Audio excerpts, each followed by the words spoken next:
I think what we all need in life is a girl that looks at us like 2B looks at 9S. What? It is often said that art is subjective. We are told that there can be no right or wrong interpretations when discussing the abstract, and this thinking is bleeding over into real life as well. I don't completely buy into the idea, because although it is true that individual experiences can be unique, there is also a shared experience that unites us all as human beings, like 2B's ass. Many gamers have been united over their love of NieR Automata, its suggestion of various philosophical themes inspiring greater collective consciousness over the concept of humanism.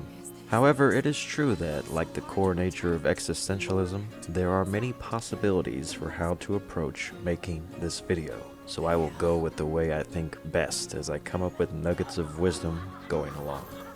As a scholar of philosophy, I come to NieR Automata with a deep insight into the philosophical brain droppings that form the foundation of the game's narrative and themes.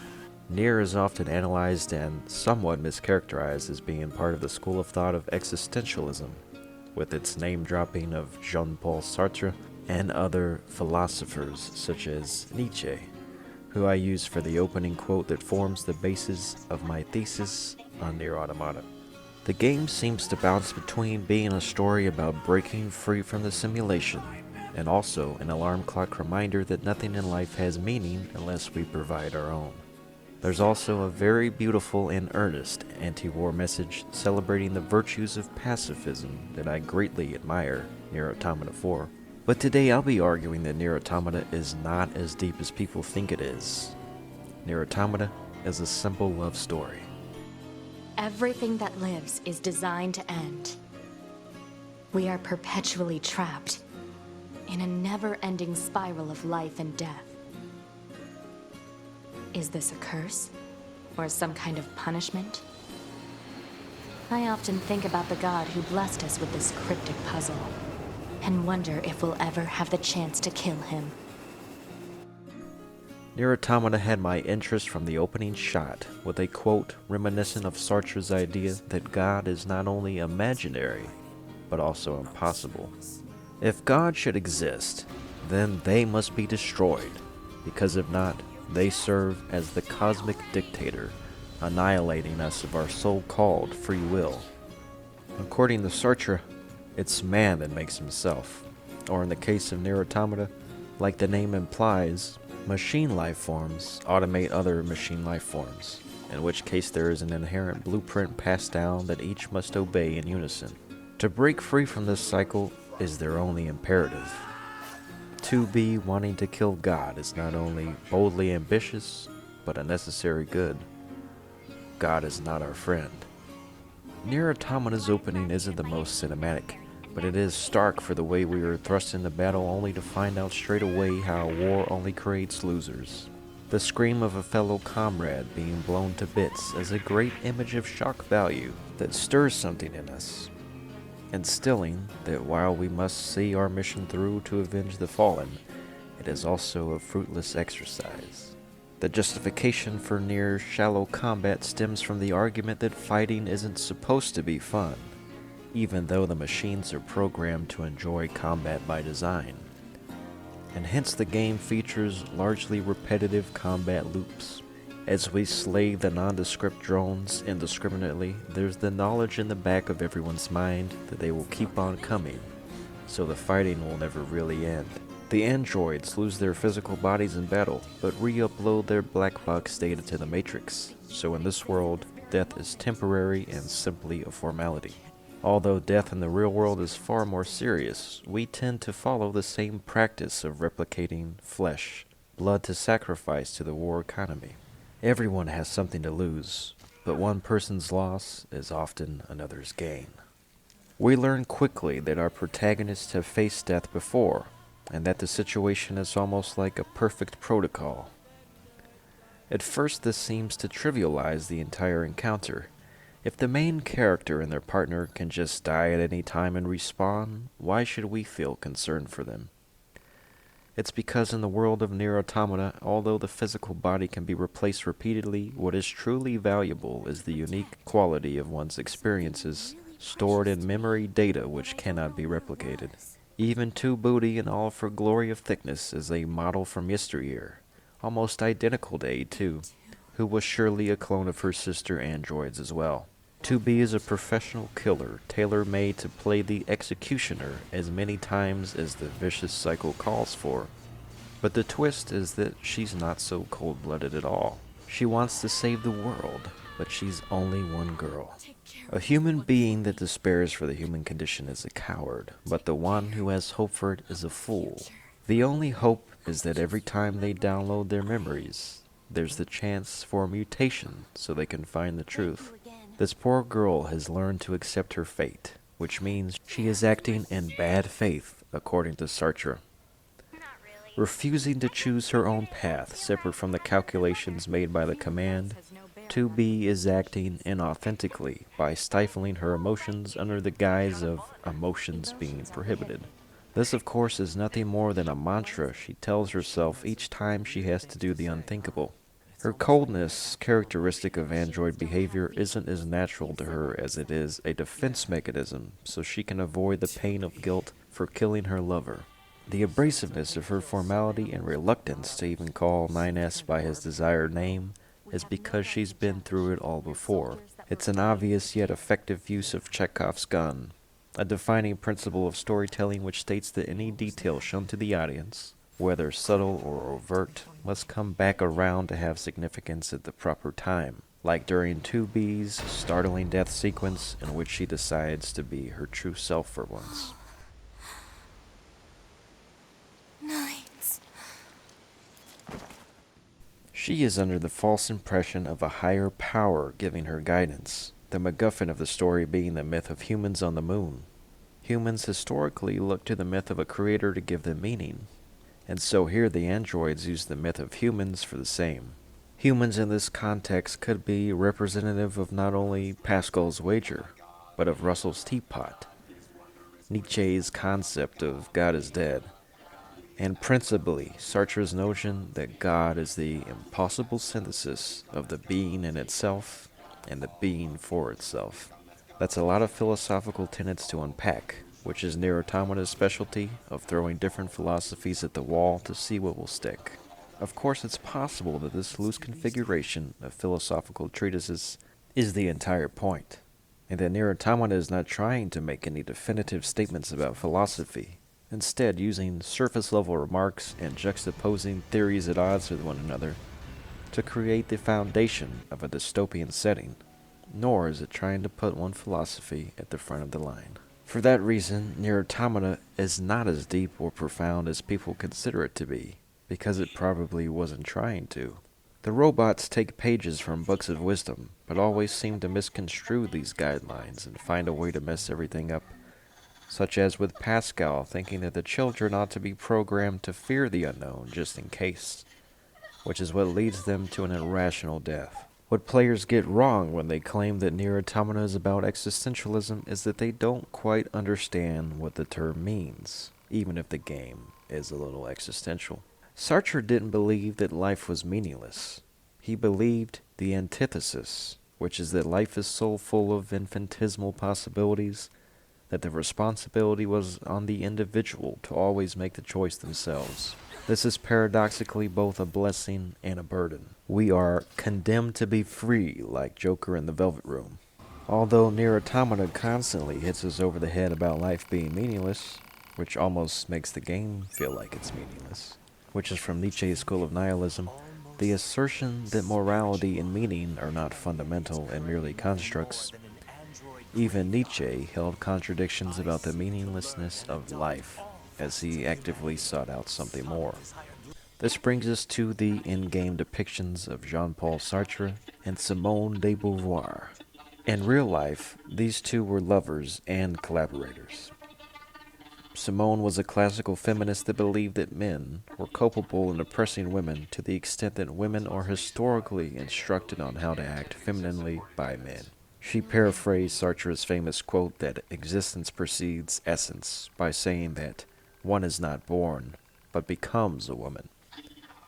In this context, it simply refers to the idea of gender roles disproportionately placed at the feet of women, as man is considered default in human society, and woman the other, as to be defined by what a man should want them to be.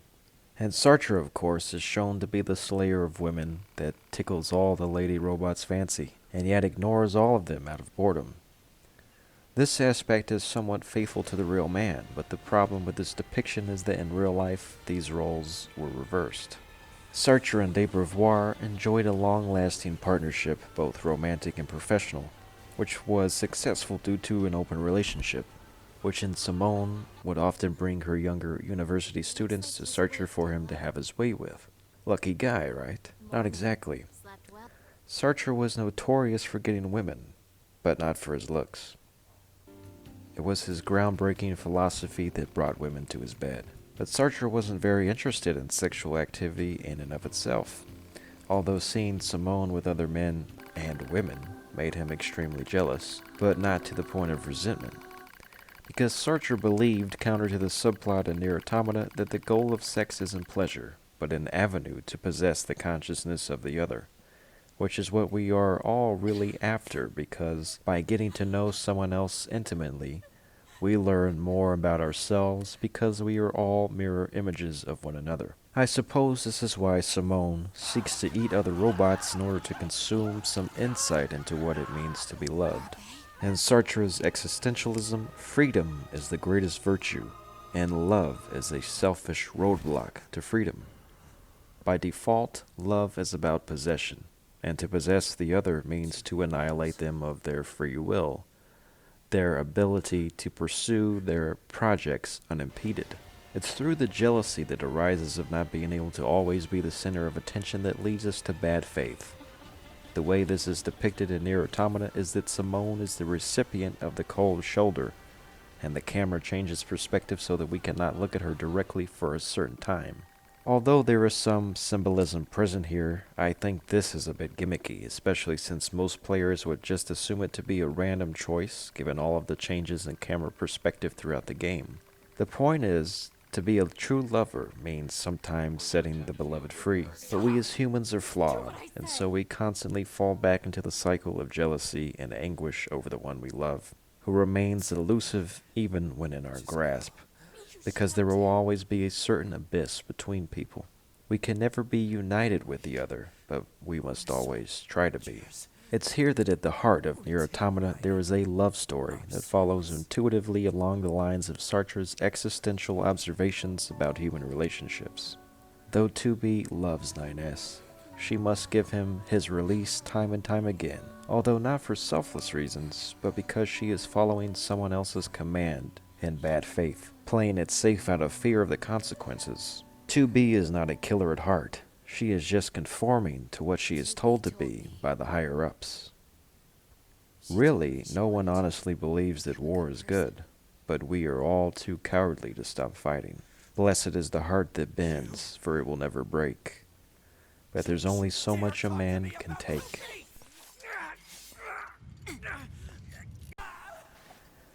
When 9S finds out the truth, he, of course, goes berserk, because love hurts so bad. But 2B didn't want pain for him in the end. Unfortunately, love is pain. We all have roles we take on, and at certain times we must have to give our resignations in order to walk a new path. Humanity is obsessed in throwing itself after conflict. Pascal swears an oath to pacifism, but not so much out of principle, but for convenience. When he has to defend the children, he switches designation without a second thought. Here he breaks his disposition, as Wittgenstein would call it, and he is no longer acting in bad faith by playing it safe. A2, blinded by hate, such as the machines Adam and Eve, are also in bad faith by continuing down a path toward destruction because they cannot forgive the past. Sartre also believed in the power of forgetfulness, and if a person could forget their past misgivings, such as a criminal forgetting his crime, then they could go about starting a new life. Of course, for the victims, the reality can still linger. Whereas these androids should be choosing their own assignments in life, they choose to be inauthentic. That is, if we are safe in assuming free will is real. Is it not a paradox that the word automata describes a mechanism following determinism? During ending E, the true ending, the three protagonists all face death, similar to the crazed rendition of Romeo and Juliet seen in the amusement park. The deaths of 9S and A2 simultaneously are absurd, and ultimately all for nothing. Such were the deaths of the childlike robots who, being shunned by God, choose suicide because they are unable to find meaning in life. This is invalid according to Camus, who believed, like the myth of Sisyphus, that we must clash like a rebel against the notion of life being meaningless. We are then given a choice to bring our friends back to life, giving them the benefit of doubt that, although love is doomed to fail, we must try anyway. Maybe not everything must be explained. Much has been made about the story structure of NieR Automata, the constant switching of perspectives through camera angles, combat styles, and playable characters. In truth, this abstract concept has been experimented before, not only in films but notably in games by Hideo Kojima, like in Metal Gear Solid 5, which was released just 2 years prior. At the end of the first act in MGS5, which comprises the bulk of the gameplay experience, the credits roll. In fact, they roll after every mission. But there are still, in fact, 2 more distinct chapters that can be unlocked by completing side quests and consuming the audio files. However, Metal Gear Solid 5 doesn't make your time redundant by making you replay certain sections from a slightly different perspective the way NieR Automata does in Route B. Still, the switch to someone like A2 is a much smarter method than the one used in a game like The Last of Us 2, where you are forced to slog through a section of the game as a character you have nothing but disdain for until the credits. There is another aspect of psychology that I'll bet no one mentions about NieR Automata, which is how much this game relies on something called the pathetic fallacy. It's essentially the concept of applying human characteristics through personification to non-living entities, but in a way to derive some kind of emotional connection for them, like a mother giving her child a stuffed bear, which is supposed to be comforting in the absence of the mother figure. We do this all the time with parasocial relationships in video games, because of course 2B's pixel ass is not real, but we enjoy it anyway. The way that we suspend our disbelief is typically by attempting to make characters who resemble humans in our form. This is partially true in NieR Automata by dressing up the protagonist in a suggestive outfit as the hot anime character would have. But then again, because the characters are artificial creations and universe, robots acting robotic, the stunted characterization makes it harder for us to connect, if not for the innocence displayed in the voice acting for characters such as Pascal and Operator 60. By the way, I love this cast from top to bottom, with Kara Buckland, Cassandra Lee Morris, Jeremy Lee, Erica Lindbeck, and more. They're always great in whatever they're in, and they're in everything. But the problem I have is, instead of trying to get the audience to sympathize with machine life forms, which are obviously designed to be thin caricatures of people, why not just use real people? 2001 A Space Odyssey gave us the concept way back in 1968 that AI could resemble sentience, and that shutting it down is almost like murder. NieR Automata replicates that throughout the game here, but it's not the fact that in NieR you play as a robot, it's the characterization that is robotic. Something like Sophia from Persona 5 Strikers learning the value of the human heart and being able to teach her human creator the value of life as a much more poignant message than the repetition of life is meaningless on loop in Automata.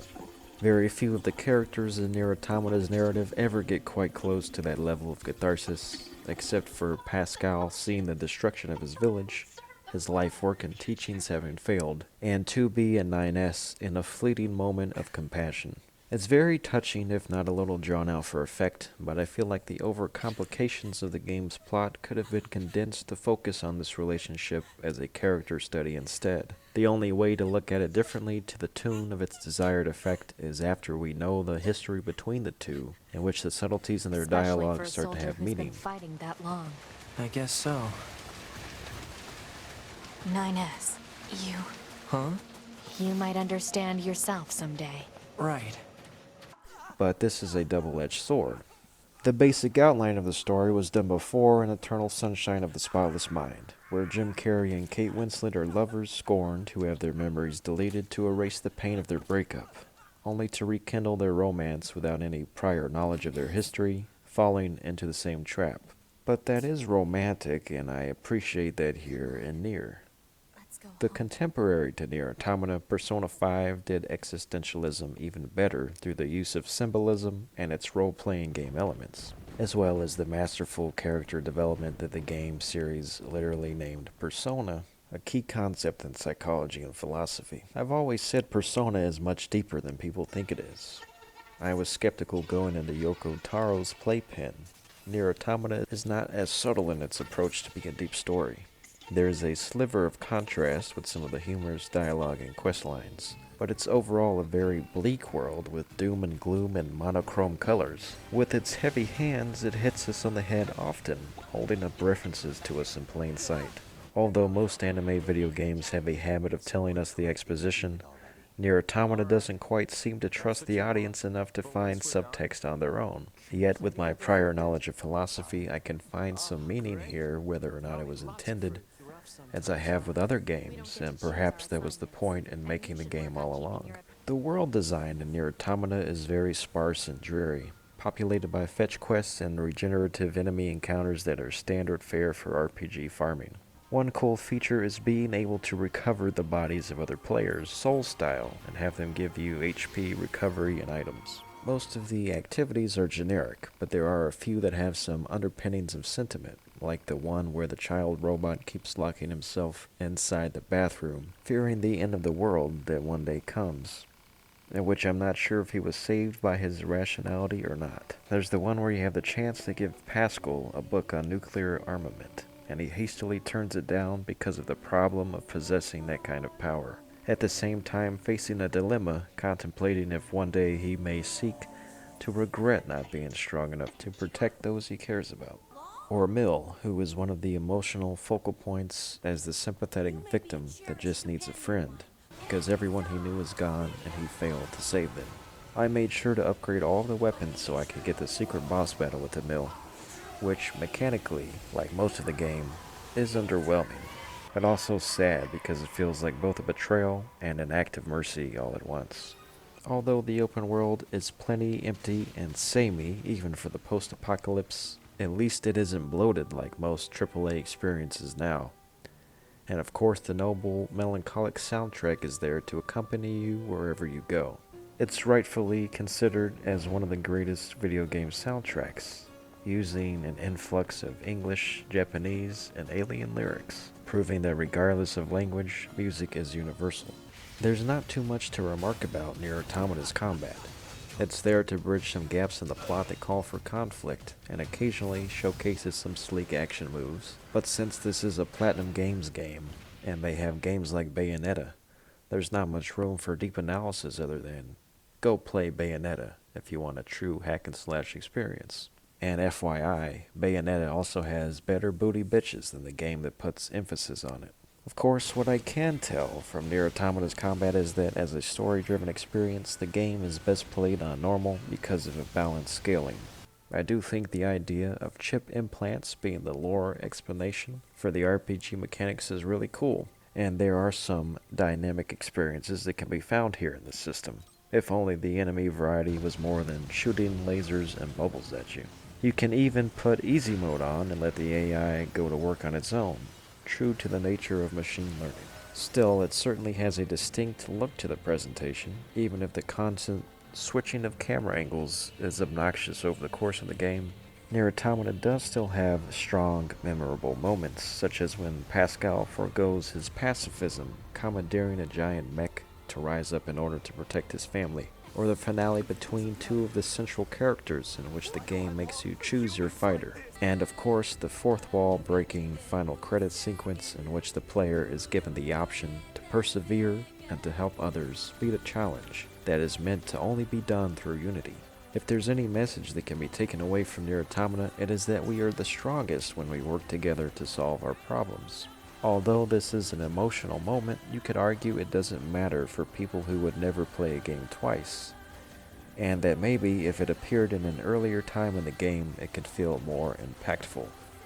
Such as if you had to sacrifice one storyline of a character for another. It is arguably a gimmick that doesn't quite work for those without internet connections, but for those who do, it's an awesome collaborative effort which reminds me of what Kojima would do with Death Stranding, by allowing players who never interact directly to help one another make progress in an otherwise solo endeavor, such as life. It's in this abstract narrative choice that NieR Automata does succeed in showing that, if there ever needed to be proof, that video games are art. In Skillup's famous review of NieR Automata, notable for his lavish praise and for being one of the few videos I think he edited himself, he remarks in a feisty manner that critics giving NieR Automata 9 out of 10 are criminally underscoring the importance of the game. I completely understand his energy and I appreciate his passion, but I too think a 9 out of 10 is a reasonable score for NieR Automata. It's one of the great anti-war stories, but as a game, it's not nearly a masterpiece. No game that I have ever played which can be called a masterpiece skimps on the gameplay and world design aspect. Even Persona 5, which is as much focused on character development and story progression as anything ever made, also has fascinating and fun gameplay variety.